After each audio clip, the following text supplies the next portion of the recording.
Hello and welcome back to Pro Tour Rivals Ixalan. I'm Tim Willoughby. This is Simon Gertzen. And you know what? Draft's out of the way, at least for today. And that means we get a chance to sink our teeth into one of the deepest formats in the whole of Magic. We're talking about Modern, and our feature match area is full of great players with so many different decks. I'm genuinely really looking forward today and tomorrow, Simon, to seeing the vast breadth of different options that people can bring to this Modern format.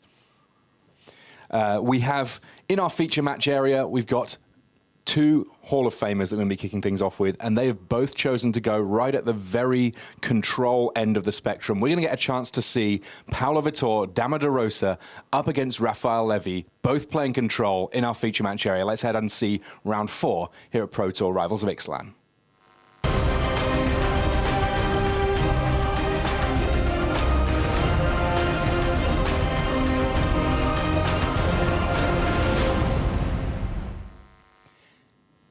Hello and welcome to this round 4 of Pro Tour Rivals of Ixalan. I'm Tim Willoughby, Simon Gertzen with me, and we have a heavyweight matchup in our feature match area to kick things off with here.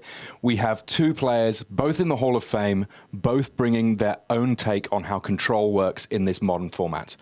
First up, we have, there we see them both, we have Paulo Vitor Damo da Rosa. He's won Pro Tours across a whole variety of formats, and here he has come along with Jeskai control. So he's got red, white, and blue working for him. Meanwhile, flying the flag of red, white, and blue from France, we have Raphaël Lévy.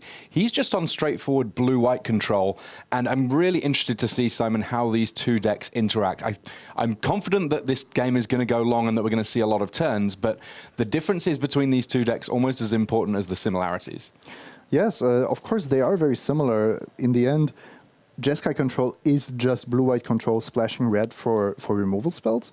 But these removal spells are actually not what you want in a control matchup. So I think the player with lightning bolts and electrolyzes should be at a disadvantage here.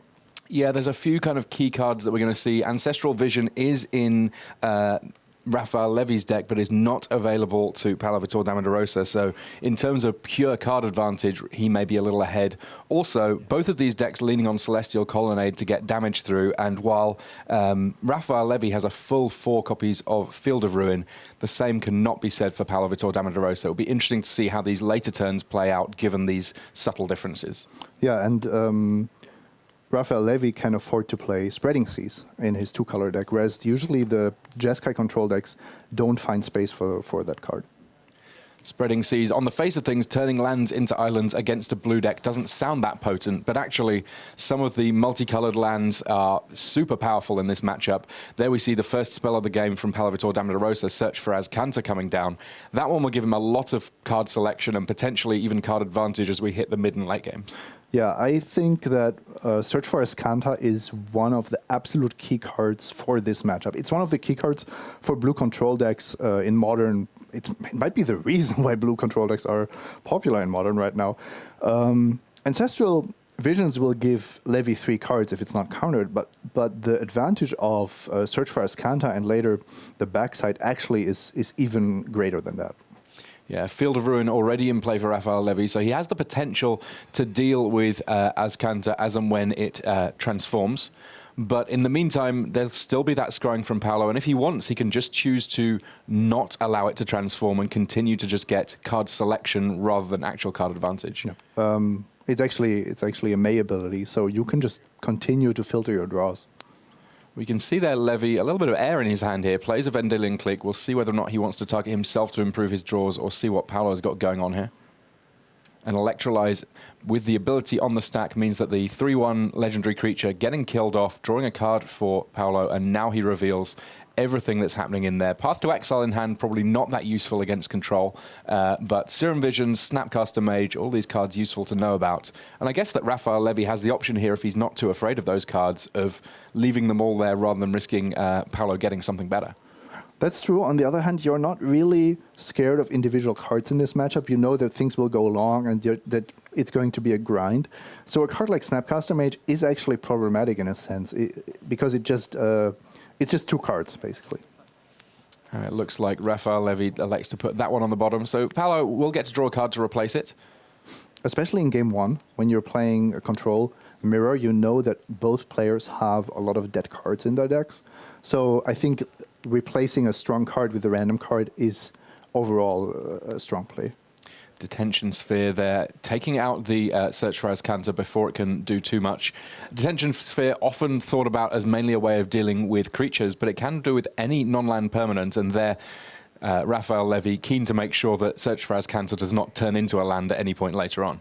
Yeah, and you can already tell what the real big threats are in this matchup. It's not the creatures, because especially in game one, both players have so many ways of dealing with creatures. It's the enchantments, and it's going to be the planeswalkers, and at some point it's going to be celestial colonnades.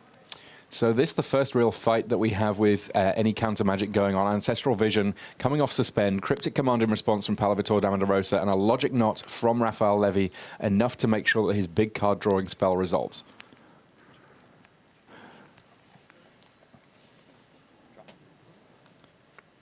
So a few additional cards here for Raphaël Lévy. We'll see whether or not he's going to be able to leverage them. This is not the kind of matchup where I anticipate someone winning out of nowhere. In fact, we've already had our first win in our feature match area, Adriano Moscato picking up his first game win with Affinity on one of our back tables. Jarvis Yu with his Affinity deck also picking up game one very, very quickly.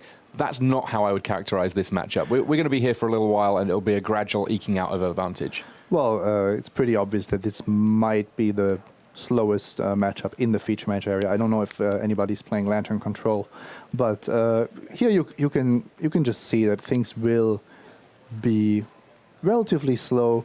I want to get back to the point where Paulo decided to Cryptic Command the Ancestral Vision, and that looks like he was just playing into a counterspell, but because Cryptic Command is quite expensive at 4 mana, and he didn't have anything better to do, I liked this decision. It forced Raph to have something, and in the end, you can't expect much more than to trade your Cryptic Commands for other counter magic, cheaper counter magic.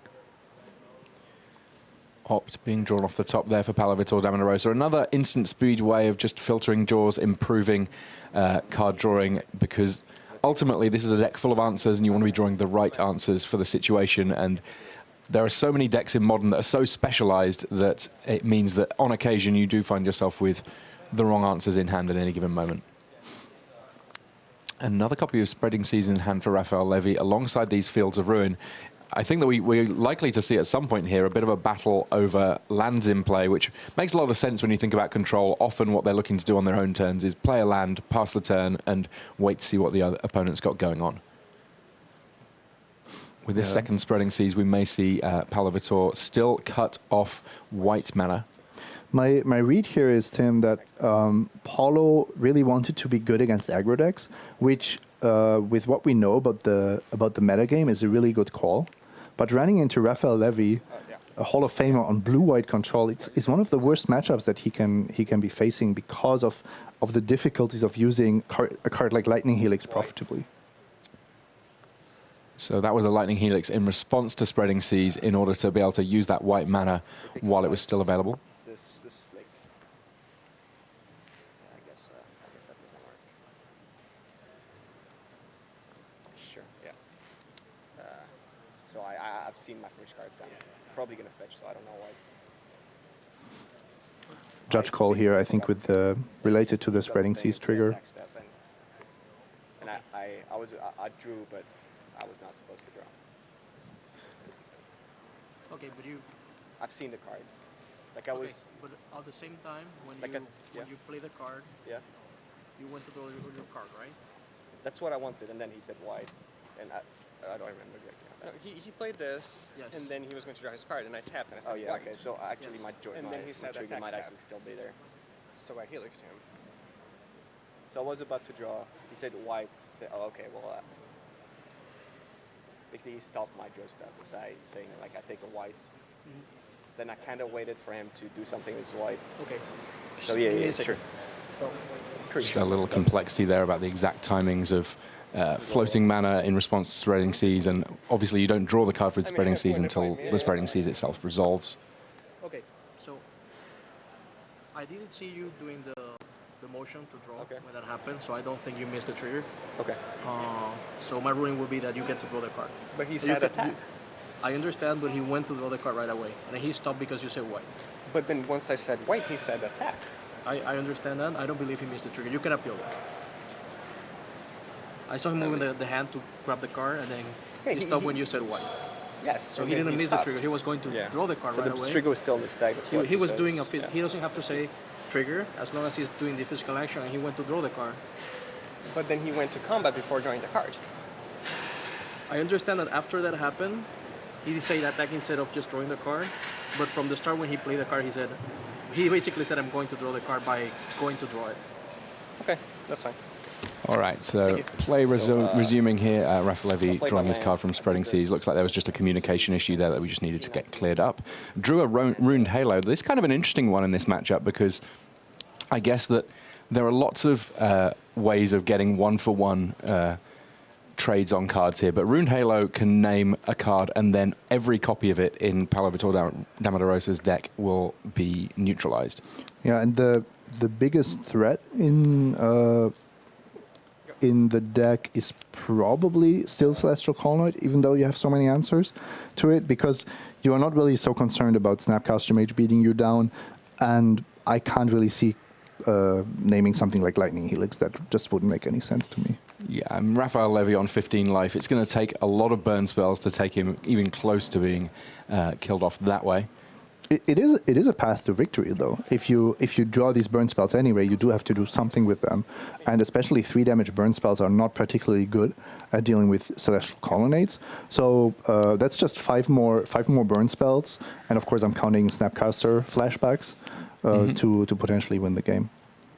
Yeah, I guess that one of the advantages of the Jeskai build of Control is that there's at least the potential to go in that route if other options are being dealt with. And if you remember some of the epic Jeskai Control matchups, sometimes it's all about mana and card advantage, but then in the end there's a flurry of burn spells and Snapcaster Mages to close it out. So Raph does have to win at some point because Paulo does have a victory condition which does not rely on lands or creatures. Yeah, and there's I guess the potential on either side here of running the opponent out of win conditions. Typically with control decks you run far more answers than you do ways of actually winning the game. You just have to hope that your win conditions are tenacious enough to get there. I like the one Secure the Wastes in PV's deck, so he does have another way of surprising the opponent with creatures. On the other hand, that can just end the game almost in one fell swoop. Exactly, and on the other hand, Rav is playing 2 Gideons, ally of Zendikar, so that's a potential win condition. There are a few ways to actually close out the game. Conveniently, of course, with these modern card pools, there is such a bevy of options when it comes to building a control deck that there is a little bit of room to surprise your opponent. Each of these players have picked slightly different ways of winning the game on top of the Celestial Colonnades, which were also just fixing their mana anyway. So PV freed his Search for Azcanta with Cryptic Commander. Now we have a really interesting spot for 2 reasons. First of all, he gets to decide if he wants to keep Lightning Bolt on top of his deck, which he does. So that shows us, gives us already some information about how he thinks this game will develop. He values Lightning Bolt as a card that he wants to draw. Also, he now has Azcanta in play, but of course there is Field of Ruins to take care of it, but not before an activation. So this Azcanta, yes, Paulo knew that it was going to get hit by a Field of Ruin at some point, but this way round he at least gets the 1 card draw off it. Finds himself an Electrolyze with the mana to cast it. And I guess that with Field of Ruin being another feature, Paulo might have to think relatively carefully about what he does with his fetch lands, how many basics he has left in his deck. And doesn't want to be in a position where at some point that Field of Ruin turns into closer to being a strip mine. And I think we are already there because he's playing 3 islands and a single plains. Based on his deck list. So the rest are actually fetch lands and dual lands. 4 basics, of course, a lot if you want to play around Blood Moon or be safe from Ghost Quarter. But of course, in such a drawn out matchup, you can run out of basics. For comparison, Lévy has 9 basics in his deck because he's 2-colored. His mana base is, of course, a lot easier. So along comes a Runed Halo here. We'll see whether or not there's any kind of a fight from Paulo Vitor Damo da Rosa on this one. Runed Halo, a really interesting one. I guess it's kind of a nice catch-all answer that you can play against all manner of different decks, and there are some matchups. I mean, against Storm, for example, if you name Grape Shot, then your opponent's really just going to have to get that off the board before they can do anything. And in game one, that might be impossible depending on the deck list. Yeah, I don't like it. I don't love it in this matchup. I do, however, like the idea of PV burning out Lévy, just winning with burn spells alone, and that's exactly the game plan he's crafting. So because this is apparent, Lévy should probably name a burn spell now. And he's elected to go for Lightning Helix. He just double-checked the graveyard there, and I presume that was him getting a count on how many of different various burn spells he'd seen. Obviously, if there was one that he suspected there were more copies of left in the deck, that would be the straightforward one to name. Though I guess with Snapcaster Mage, even those calculations can get a little bit tricky. Lightning Bolt off the top for Paulo Vitor Damo da Rosa.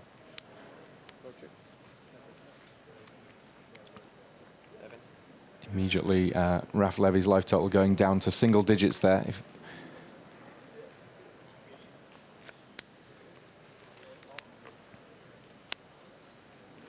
Lots of lands in play is kind of where you normally want to be with control as the second Runed Halo comes down for Raphaël Lévy. This is all the copies of Runed Halo left in his deck, but between the two of them, they will make it a little bit fiddly for Paulo if he's going on the burn plan. Absolutely, and PV does not have access to Detention Sphere, which would, of course, be an incredible answer to both of these Runed Halos.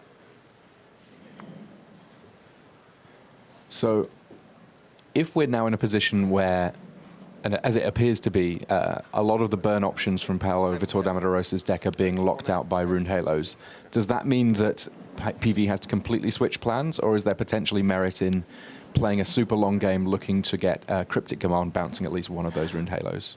Well, how else do you want to win? Do you want to rely on your Celestial Colonnades? I don't think that's a viable strategy, because Lévy's amount of answers to your 3 Celestial Colonnades are just vastly outnumber your threats. You're still looking at, I believe, 2 more Field of Ruins and probably 2 more Spreading Seas. So that's 4 more answers. We haven't even talked about the 4-path tracks in Lévy's deck. So no, I don't think you can win with Celestial Colonnades. So either you find a burn plan that works, or we're talking about finding that 1 copy of Secure the Wastes. So we see a gigantic Logic Knot here coming from Paulo Vitor Damo da Rosa in the hopes of keeping himself from getting locked out here. The interesting Future Sight counter spell that lets you delve in order to potentially stop even the opponents that have an awful lot of additional mana. But here, Snapcaster Mage means that Raphaël Lévy able to play a Logic Knot of his own. Graveyards on both sides getting depleted somewhat in the process from this one. Yeah, and as is usual in these kind of control matchups, the person that's forced to react first is usually in the worst position, because Paulo had to Logic Knot for a higher amount and had to leave himself open to counter magic here. So even though when we look at these life totals, we see Raphaël Lévy on 7, Paulo Vitor Damo da Rosa on 16, by the sounds of it, it does not sound like the advantage is as firmly with Paulo as it might appear, at least from life totals. No, in fact, I think the 2 Runed Halos resolving do put the advantage firmly in Raphaël Lévy's camp. So plenty of counter magic on both sides still. That Snapcaster Mage in play for Raphaël Lévy, in principle, can get stuck in and maybe deal a little bit of damage here. Though each of these decks, as you so rightly noted, Simon, have lots of ways of dealing with creatures, so I can't imagine that Snapcaster Mage is going to be able to get through for the full 8 unimpeded swings. Back comes Search for Us counter. Lightning Helix and Lightning Bolt being the 2 cards named with Runed Halo, so only Electrolyze left as a potential burn spell. Path to exile there. I'm guessing that Lévy with plenty of basics still to find. In fact, the plane's on the bottom of his deck doing just fine there. And this is interesting because you can see the lightning helix in Paulo's hand, and you might have thought that maybe you would want to lightning helix the Snapcaster Mage because you can't target the player anymore. But Paulo knows that he needs this lightning helix should he ever be able to cryptic command bounce the ruined halo, and that these 3 damage to Raphaël Lévy directly might be the difference between being able to win the game or not. Now, is there anything to be considered in this kind of a control matchup for potentially one player running the other out of cards entirely? It's possible, but it's not very likely. I think it's more likely that one player will run the other out of resources, and then we see something like a Snapcaster Mage or the Celestial Colonnades, which we've talked so much about, go the distance. Quick updates from a couple of our games going on elsewhere in our feature match area. We have 2 games already heading into their game 3s, very vastly different speeds from these various decks. Colin Roundtree and Adriano Moscato, they're going to their game 3. Also, Jarvis Yu and Oliver 2 going to their game 3. Meanwhile, Pierre Dajon, also on blue-white control, is up 1 game against Sean McLaren. And here comes a big threat, potentially one that there could be a fight over. Gideon Ally of Zendikar coming down for Raphaël Lévy. That's a huge threat for PV. Not only does it put pressure on him, but also the emblem is very problematic for his burn plan. So it looks like we are seeing some responses here from Paulo. Well, Paulo can also play it cool and say, look, the card I want to deal... the card I want to use to deal with Gideon is actually Path to Exile. I have it in my hand. So I'll wait for you to activate it and let it become a 5/5. But what if Ref actually doesn't do that? Yeah, interesting mind games literally just with this Planeswalker if it makes it into play. In the meantime, it does appear that Paulo is setting up for another Logic Knot. Very versatile counterspell, though. At some point, are there key cards that Paulo is going to want to keep in his graveyard for Snapcaster Mage purposes? Yes, absolutely. He wants at least 1 cryptic command there, but in the end, the graveyard should be big enough that it's not that he will always be able to keep, 1 or 2 key cards. Yes. He knows he has a Lightning Helix in hand, so if he ever gets to cast Lightning Helix, then it doesn't really matter if he has additional burn in the graveyard or not. Just the 3 remaining cards in the graveyard after a big Logic Knot coming from Paulo Vitor Damo da Rosa. And let's see what we've got Raphaël Lévy working with in his hand here, whether or not we're going to see a fight. It looks like we've reached a point in the game where Raphaël Lévy's control deck has drawn all of its answers to someone else's deck. To non-existent threats, yeah, phantom threats, so to speak. This is the point I wanted to make early on when we saw the Mendelian click decision. Snapcaster Mage is a super impactful, powerful card. Path to Exile, Condemn, Supreme Verdict. Those cards are not what you are looking for in this matchup. So the average draw varies widely in being super powerful, like the Gideon, or being almost dead, like Supreme Verdict. Yeah, I mean, Supreme Verdict at the absolute worst because so many of Paulo Vitor Damo da Rosa's creatures are actually Celestial Colonnades that are not creatures at a moment where the big sorcery would be able to deal with them. Yeah. Or they have flash in the form of Snapcaster Mage or Torrential Gear Hulk. Speaking of Snapcaster Mage, and he does show up, Paulo Vitor Damo da Rosa drawing the powerful instant originally printed in Innistrad. This is the first Celestial Colonnade we've seen all game. And Paulo's the one who, in principle, is more open to getting hit by it, though we have seen that he's got plenty of removal to work with. He's not necessarily going to mind throwing some of it at a Colonnade when there are so few other targets.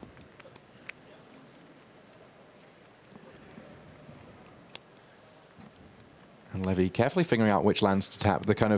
The most straightforward element of that being tap your basics first because they only tap for 1 color of mana compared to all of those various hallowed fountains, etc., working for the Frenchman. And 5 mana being spent by Lévy, 1 mana being spent on that Path to Exile. Looks like In response, Raf is going to tap the Celestial Colonnade for some mana there. That's a really nice play. I have to say, I didn't see that before. Put target attacking creature on the bottom of its owner's library. Best I can Just get. not only saving Celestial Colonnade so he can draw it again, increasing his deck size by 1, and gaining 4 life. All of these are things that Raphaël Lévy absolutely wants to be doing. Gaining the 4 life, there are plenty of matchups where that would be trivial. Right here, though, going from 7 to 11, a big deal, and following it up with another suspended Ancestral Vision, this could be big. Really, really high-level play by both of these players here. Quick update for you, Adriano Moscato did pick up his Game 3 Affinity, taking down Colin Roundtree. Roundtree had been our feature match area since round 1, but it will be Moscato that is going to be heading back there next round, having picked up that win. Paulo Vitor Damo da Rosa's hand, in principle here, full of great cards. I mean, he's drawn Logic Knot after Logic Knot. Yes, his graveyard is not gigantic, but it's not going to take too long for him to fill it, especially with that Search for Azcanta in play. And with Logic Knots to spare, he can hopefully make sure that Ancestral Vision number 2 does not resolve, though there's an argument that you sometimes see in control matchups that you let the card drawing resolve because you know that you just need to stop the actual threats. And if it should come down to decking as well. Another Path to Exile to pick up for Raphaël Lévy there. He has to just draw and pass here. The one key thing that he's able to achieve for the turn, ticking down that Ancestral Vision, not even getting to play a land for the turn. And there's a Celestial Colonnade from Paulo Vitor Damo da Rosa. At some point, he may be able to overload the one remaining Field of Ruin in play for Raph Lévy here, with both the Colonnade and potentially Azcanta the Sunken Ruin going to be in play for him sometime very soon.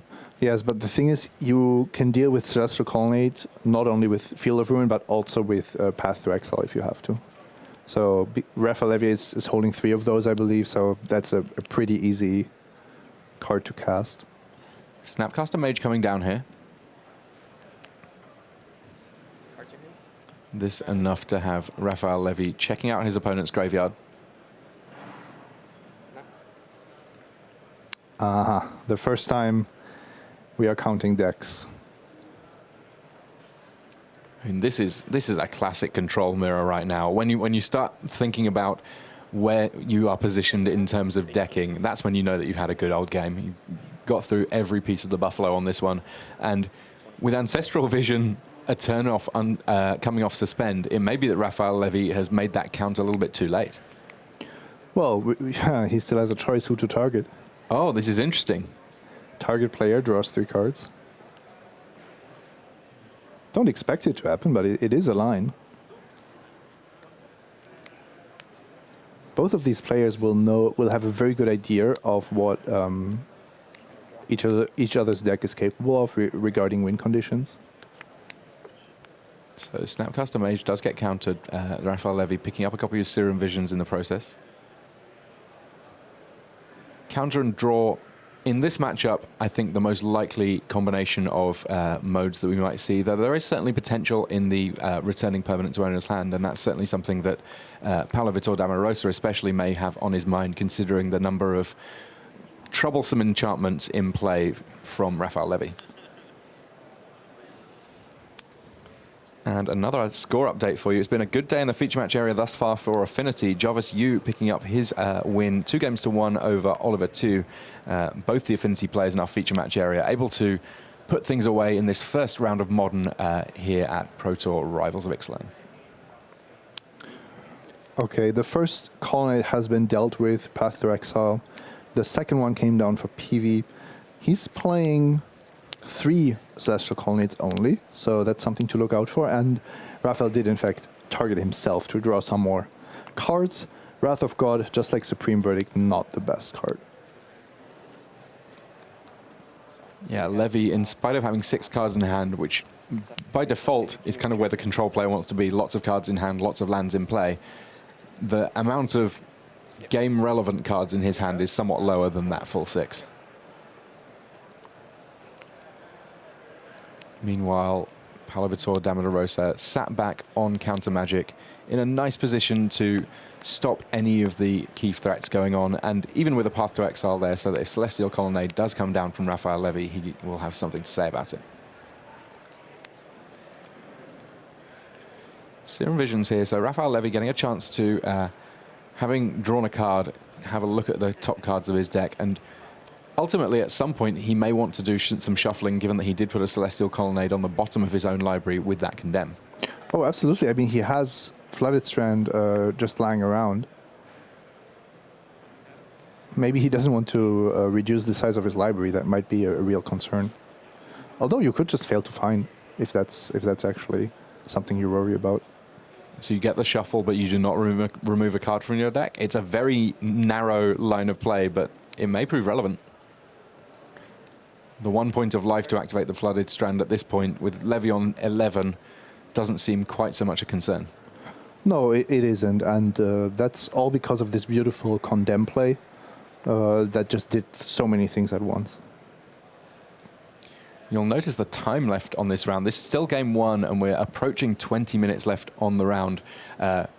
Weirdly, modern kind of, it can be a bit bipolar in terms of the way that it plays out, length of games. You'll have some matchups that I'm sure have already been done for 10, 15 minutes. Meanwhile, our game 1 here has been an epic one and could easily go on for quite a little while longer. Yeah, it's entirely possible that these players will not finish a second game, given how this game is shaping up to be. What we could also see is that one of these players at some point decides that the game is unwinnable based on the board states or the cards that are in graveyards, and then they will just concede basically out of the blue. But they have somehow figured out that they have no win conditions left and that they won't be able to deal with all the win conditions in the opponent's deck. I think a draw is more likely, but these things do happen in control matchups as well, especially if you think you have a good sideboard plan. So for the second time in this first game, Field of Ruin dealing with Azcanta the Sunken Ruin, not before the Azcanta can draw Paulo Vitor Damo da Rosa a single card. In this case, finding another copy of Cryptic Command, a fantastic pickup at this stage in the game when mana is very much at a surplus, whereas having a hard answer is certainly an attractive addition to an already pretty impressive looking hand. Yeah. What I expect from this game going forward is that Paulo will try to deal with the threats he has to deal with, which is I think mostly Gideon, the second Gideon ally of Zendikar in Raph's deck, and then he needs some answer to Celestial Colonnade or a second Vendilion Click.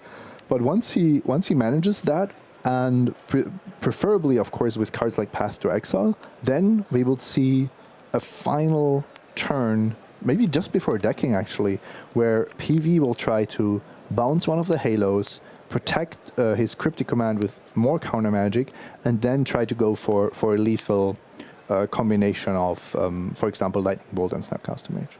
And I guess that we shouldn't forget the one white burn spell in his deck effectively. Secure the Wastes at end of turn to make a lot of creatures. Yes, there are Wrath of God and Supreme Verdict in Raphaël Lévy's deck, but if Paulo only needs one attack step, then they're not really going to do too much. Yeah, mass removal like Supreme Verdict, sorcery speed mass removal is effectively irrelevant in this matchup. You might be able to kill something with it, but that means it probably already attacked you, which is not a good sign. Another Field of Ruin being played by Raphaël Lévy here. Field of Ruin, a card that has come along relatively recently, but proven to be very important in this modern metagame. Another way of dealing with key non-basics that are being played by opponents, while at the same time making sure that you're able to fix your mana if absolutely need be also. I'm going to move the advantage bar to PV side of the board because I don't really see Lévy winning anymore.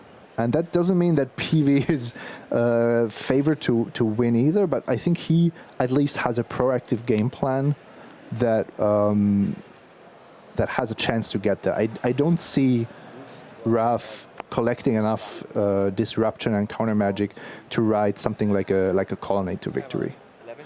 How many do you have? After 12. Okay, the players are counting the library once again, and of course this is crucial information. The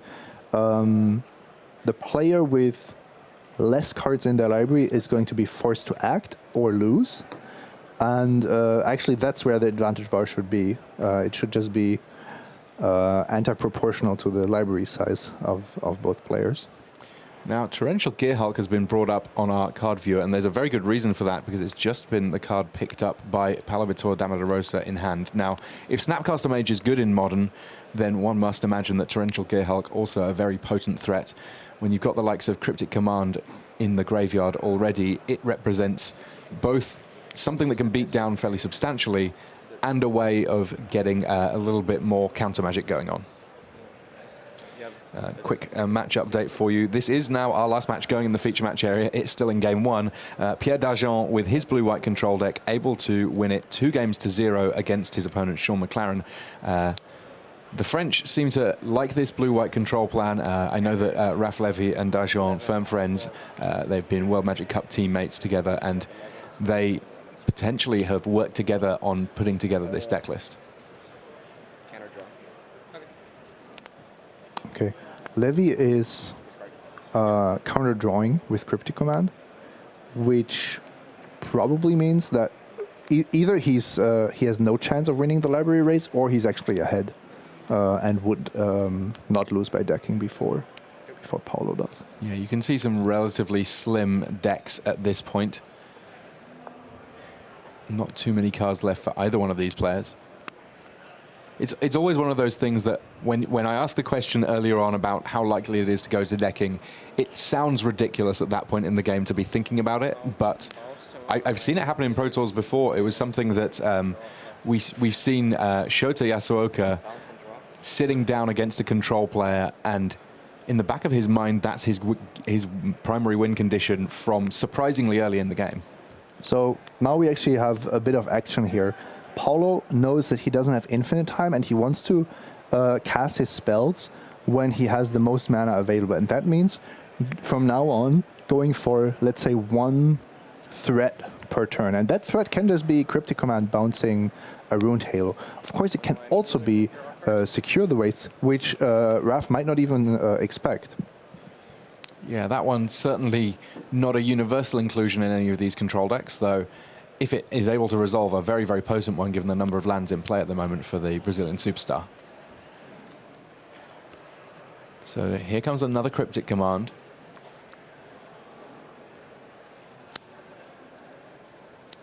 A Snapcaster Mage coming from Lévy.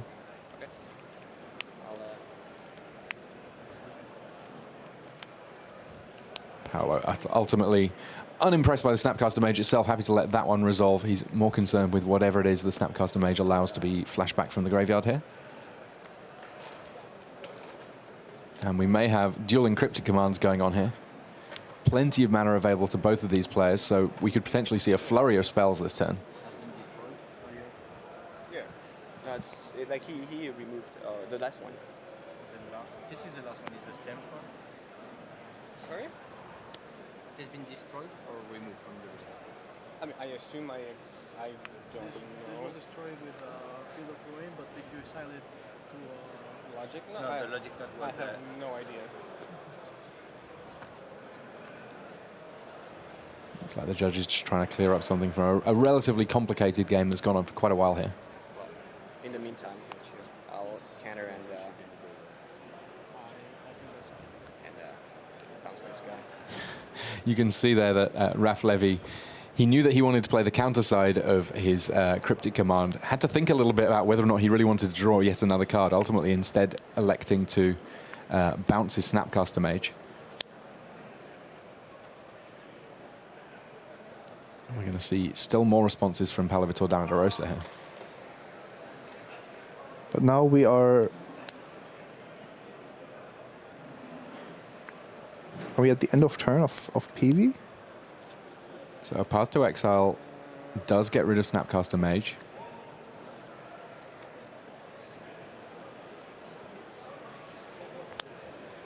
And that Cryptic Command, which was the one flashed back from Snapcaster Mage, on the stack at present. So I believe that Cryptic Command should be exiled, not still in Raphaël Lévy's graveyard, but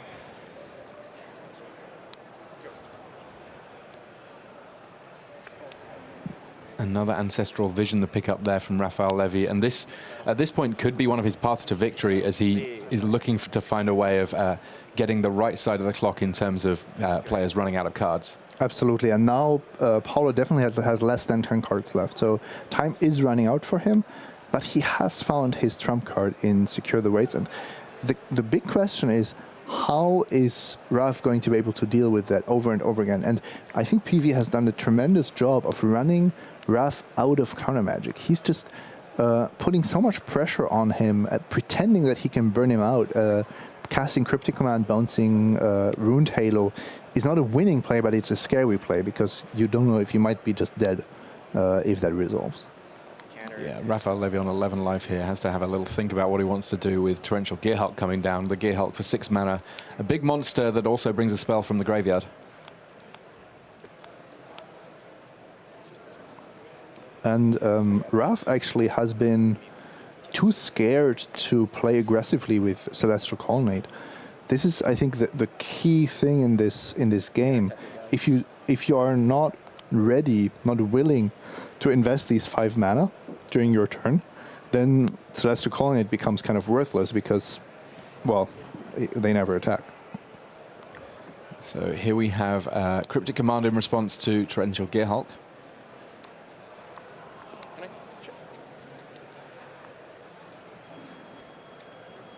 And Paulo Vitor Damo da Rosa carefully checking out both the Exile Zone and the graveyard of Raphaël Lévy, trying to figure out how many more hard answers there might be left in Raphaël Lévy's deck here, because he is perilously close to being able to say, right, well, now I guess my spells must be able to resolve because you've already used all of your most potent counter magic.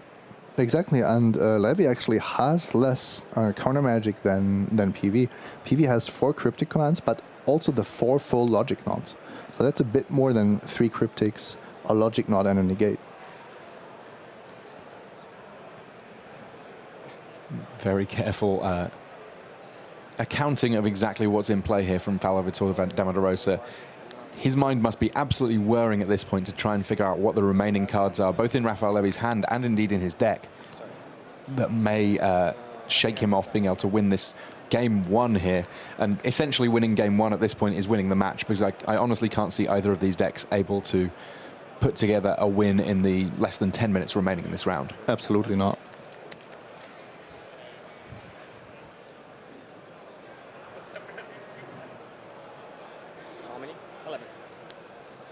PV not only has to consider all these options, but also he always has to have in the back of the mind if a certain exchange during a turn still allows him to cast Secure the Waste in a profitable manner. Because, of course, you would want to cast it for 11, but then it's just going to get countered by anything.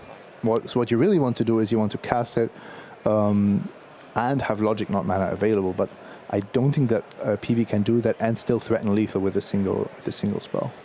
Yeah, it's a tricky one because he's played so many Logic Knots here. The number of cards left in his graveyard, not very exciting. The number of cards left in his deck, also a relatively low single-digit number at this point. And that means that Logic Knot maybe not quite the hard counter that it sometimes is, especially when there's so much mana available to Raphaël Lévy to simply pay for it.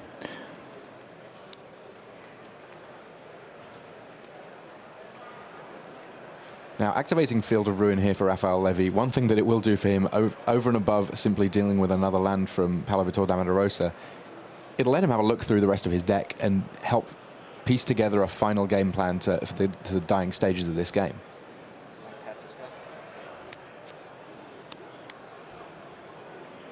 Uses another path to exile here. And does go for the Field of Ruin. You can see nicely that PV actually has all 4 Cryptic Commands in his graveyard, or maybe in the graveyard and exile zone, I would assume. So he has just outdrawn Raph in the amount of hard counters. He's quite close to turning that into a victory, but he had to craft a game plan where in the end he's left with Secure the Waste and 1 hard counter more than Raph, basically. I would love to have Brian David Marshall interviewing Paulo Vitor Damo da Rosa at the end of this match to ask him sort of at what point he started to work on this game plan, because it feels to me like we're watching a trap that has been set up by Paulo Vitor Damo da Rosa for turn after turn after turn in this game that potentially could have been going on for a very large proportion of this match. I'm going to tell you exactly when he started working on that game plan. When he put secure the wastes in his deck. This is premeditated. This is not something you do by accident. You know that these games will go on forever, that you can't afford to play sideboard cards for the matchups because the game just goes too long. So secure the waste is the trump card that he's playing in the main deck. And despite being tacked against an aggro field, like we said, a very good choice, he's playing 8 hard counters, if you're counting logic, not as a hard counter, in his main deck to dominate these kind of matchups. So we see Ruined Halo briefly being used to bounce. Ruined Halo briefly being bounced by Paulo Vitor Damo da Rosa, and Gideon Ally of Zendikar #2 getting cast by Raphaël Lévy, desperate to find a way of closing out this game, though I'm not sure whether or not Gideon is going to be quick enough at this point, even if he can hang around, as the Planeswalker does resolve. We have 5 right now, 6. 6. 6-5 in terms of cards left in deck, and Raphaël Lévy willing to make it 5-5 by casting Spreading Seas here. Raphaël Lévy has been pretty consistent that when he's been sending Spreading Seas at something, it has always been a land that taps for white mana here. Sorry? Targeting this. Yes. Oh, and it's actually the last white source for PV. And this could prove pretty relevant if it is in fact the case that there's no more white sources available for Paulo Vitor Damo da Rosa, because even having done all of this work to get in the position of being able to cast a big Secure the Waste, that's not going to help him if he simply doesn't have the mana left in his deck to be able to achieve it. So how much mana does he have available? This is kind of tricky now. Like I said, if you can't cast the Secure the Waste for 11, which I don't think he can, because those 3 lands at the bottom are actually fetch lands.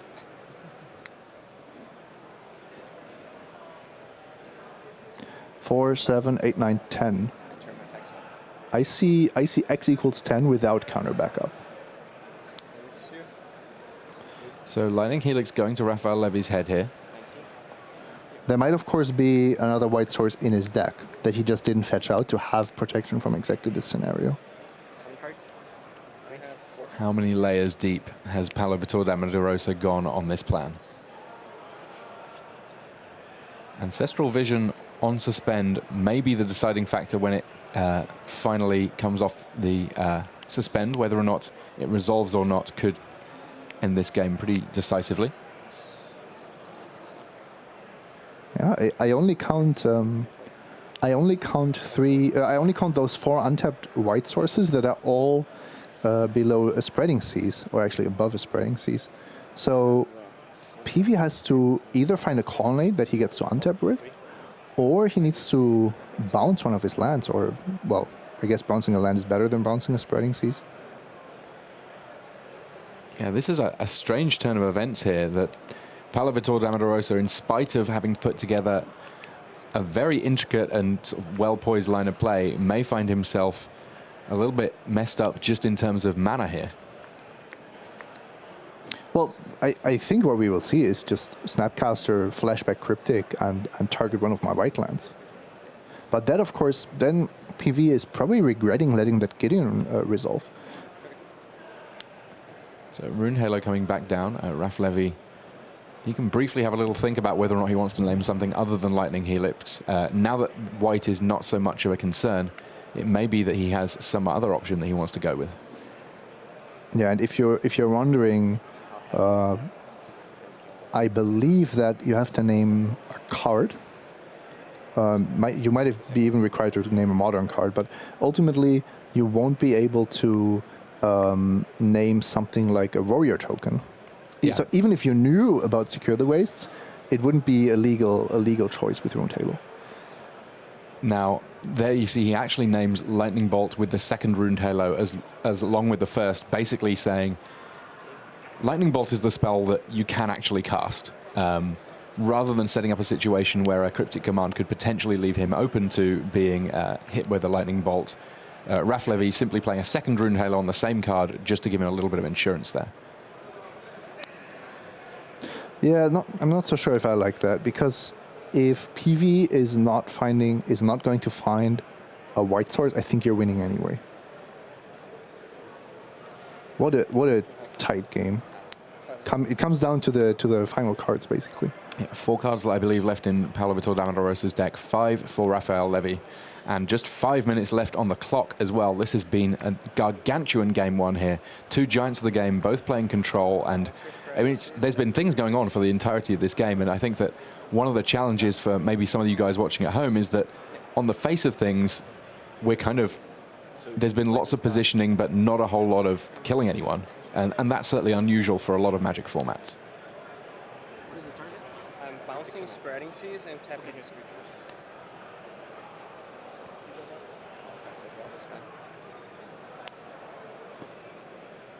So Paulo Vitor Damo da Rosa, there you hear him, he's bouncing, spreading seas. Yeah. He only needs that brief window of having white mana to potentially be able to get through in this game. But wouldn't it be still better to have that white mana for multiple turns, especially if you want to maybe flashback Secure the Wastes with Snapcaster Mage? So a small logic knot here coming.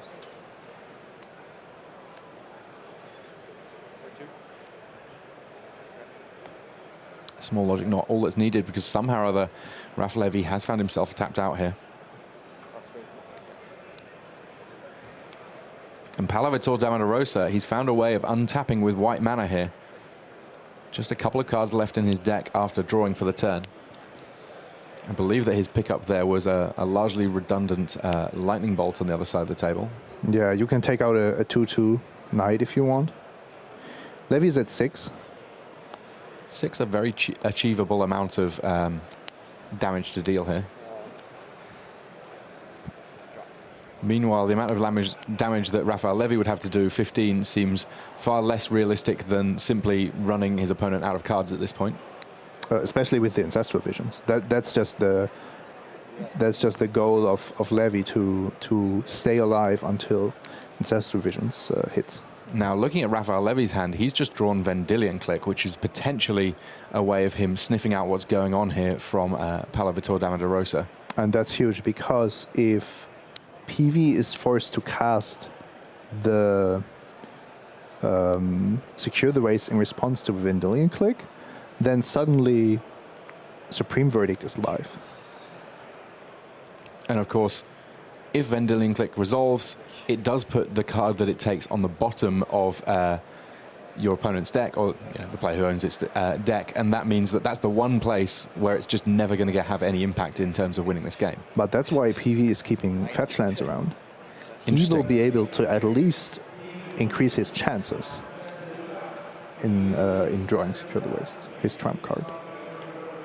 So is it better in response to this Vendilion Click to allow the Vendilion Click to put a Secure the Wastes on the bottom of his deck than it is to cast it in response and potentially have a mass removal spell deal with your warriors? So I want to say it's better to cast it, because you force your opponent to have the mass removal spell, and you can recast the Secure the Wastes with Snapcaster Mage, but the PV has only white mana for only one turn, so he needs to find exactly the right moment in which to cast Secure the Wastes, and this might not be it. We might even see a counter battle over the Vendilion Click. I think PV should be relatively aware of the fact that Raph can't have many counters left in his hand, or simply because there aren't more in his deck. He has drawn so many cards, and PV will know how much removal, how much mass removal is in a blue-white control deck. So he can do the math, and we all know how good PV is at this game and other games. This is something that is just very intuitive to him. Well, just 1 minute left on the clock in this game 1 here. I guess it's borderline possible that we could see a 0-0 draw in this, but given how close these players are to running out of cards and all of those copies of Ancestral Vision sat on suspend for Raphaël Lévy, it strikes me as at least possible that we will have either a decking win or a beatdown win from Warriors before this game is out. Yeah, and I think what we will see here is actually Van Click getting countered. Just too dangerous, too scary to deal with. Now, in doing this little bit of counter magic here, is that going to leave Paulo a little bit short on mana to cast a big enough Secure the Wastes for it to be a concern?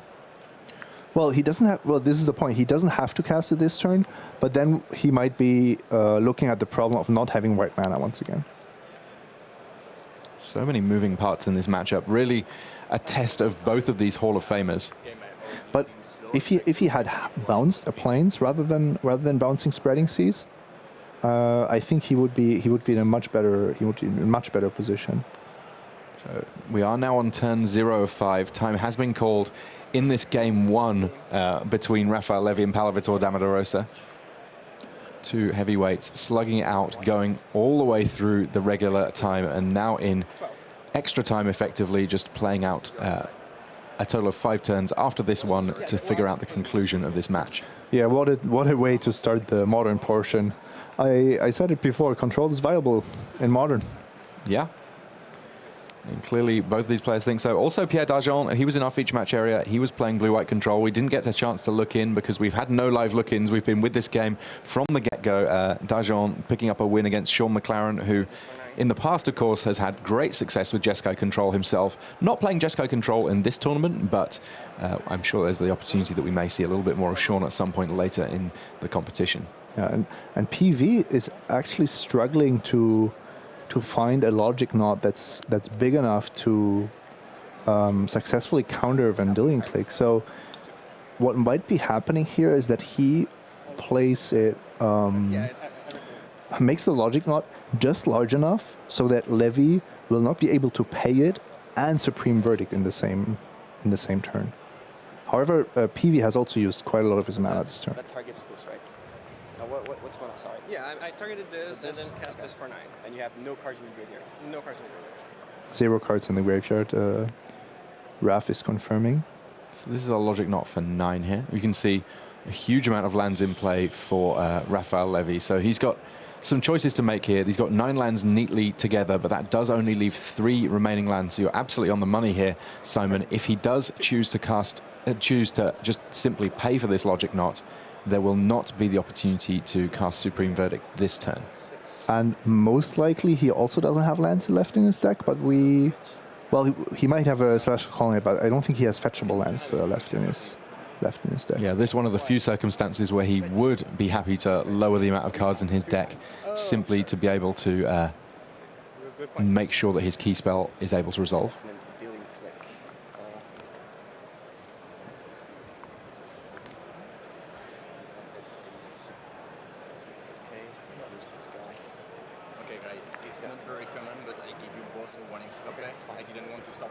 You can see in Levy's hand that he's holding Spreading Seas, a card he will not cast. If Secure the Waste comes down, but he has 2 answers to the tokens, Supreme Verdict and Detention Sphere. Detention Sphere, critically, 1 mana cheaper than Supreme Verdict. We've seen Detention Sphere doing all sorts of different work in this matchup. It's already dealt with Search for Azcanta, and if it works out as being the perfect answer here, then that could be enough to swing this game and indeed effectively this match for Raphaël Lévy, as we do see a Secure the Waste coming down for Paulo Vitor Damo da Rosa, creating 6 warriors, and Paulo basically just revealing that he has this lightning bolt. Sorry, this is very cool. Yeah, and this is tricky. He couldn't leave open a red to potentially counter a Detention Sphere trigger because he knew the Vendilion Click trigger was going to resolve. Yeah, a really, really intense set of decisions in these latter stages of the game. And indeed, throughout this match, both of these players, Hall of Fame players, some of the best players in the world that you're ever likely to find. Between them, a colossal amount of experience at the Pro Tour level. And this has really taxed them at the very start of this constructed stage of Pro Tour Rivals of Ixalan. Absolutely. I thought on paper that Raph Lévy would be the heavy favorite, but first of all, PV played this beautifully. Threatening to win with Burn, running Wrath out of counter magic, but then somehow still failing to to convert it into a victory. I think this was a really back and forth match, definitely worth a rewatch just to understand some of the nuances that were going on. So here come the Warriors, and detention sphere enough to deal with all of them.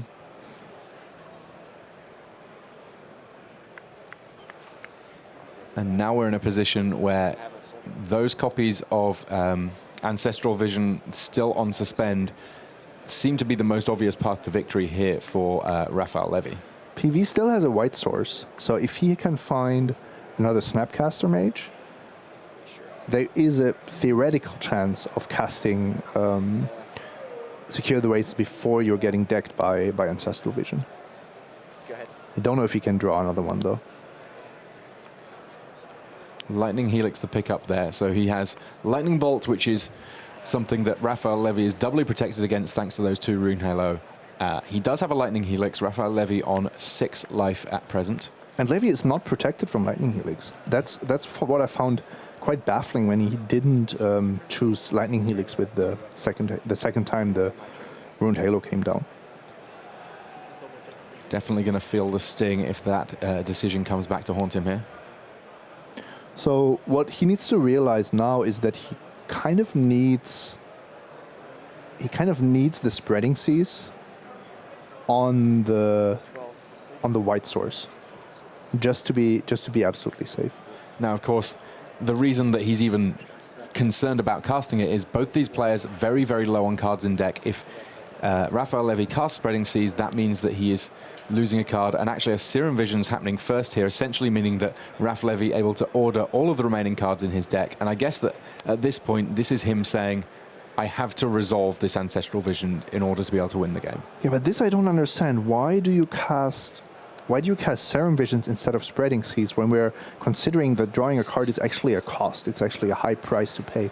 Now if you're Spreading Seas, you're 1 card off death, so your Ancestral Visions have to resolve. If you just don't cast that Serum Visions, you can cast Spreading Seas and just go about your day being relatively sure that you'll win either with the first Ancestral Visions or the turn after with the next one. So here comes the Spreading Seas, targeting the 1 white producing land, and immediately Paulo quick to float white mana. Lévy draws his card, and that is a Snapcaster Mage, so it's a pretty important one in the overall scheme of things. If we're saying that the important thing at this point is making sure that Ancestral Visions resolves, Snapcaster Mage, functionally another counterspell. Yes, this was a huge draw, and actually Snapcaster Mage, the card that Paulo also wanted to draw the most, probably still wants to draw the most because he doesn't know what Raph is holding, of course. And I guess that at that point, Raphaël Lévy knew the remaining cards in his deck, so the Serum Visions was basically him making sure that the 1 Snapcaster Mage left in his deck was going to end up in his hand by the end of that turn. Yeah. There's actually another reason for the line that he chose, which I wasn't quite aware of. This is turn 2 of 5, so he knows he will only play 1 more turn. So in this case, the second Ancestor Vision is actually not relevant.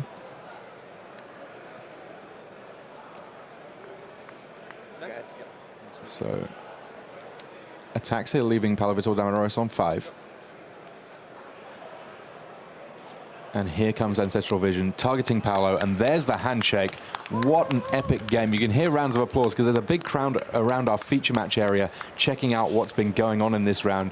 Everyone in this modern Pro Tour, there's a lot of buzz about the room because there are so many different potential decks that people can play. Everyone wants to know what everyone else is up to, and when you hear about 2 heavyweights of the game playing a match like that one of the final matches to conclude in the room for this round 4, you've got to know where the right place to be is. You've got to head back and see a little bit of that match. And I'm very happy that we got a chance to see it from start to finish.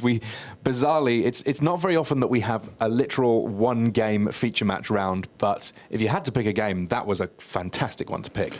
Yeah, we do prefer to cover like 7 or 8 games, but no, this was very instructional. And if you're looking to play Control, go back and watch that game a few times more. So many pivot points in there. But that is the end of our round 4. We'll be back with more Magic for you soon enough in round 5 here at Pro Tour Rivals of Ixalan. But for now, sit back and enjoy these messages.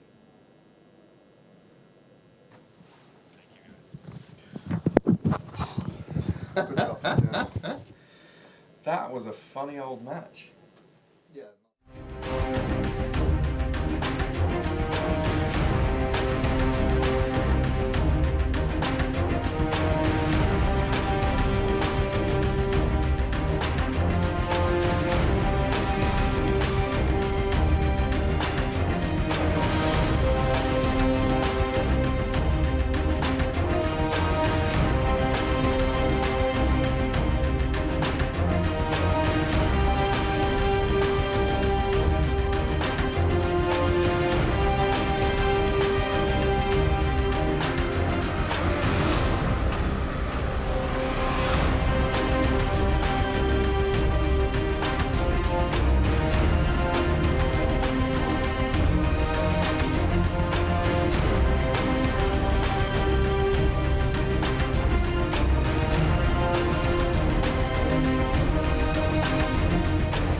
Scented candles, bubble bath, a cold diet beverage, and that last game of Magic. But hey, that's just me. What does Friday night have in store for you, I wonder? In any case, it's deck tech time, and we're going to give you the antidote to control to kick things off. So here comes Sam Eilenfeld with Burn.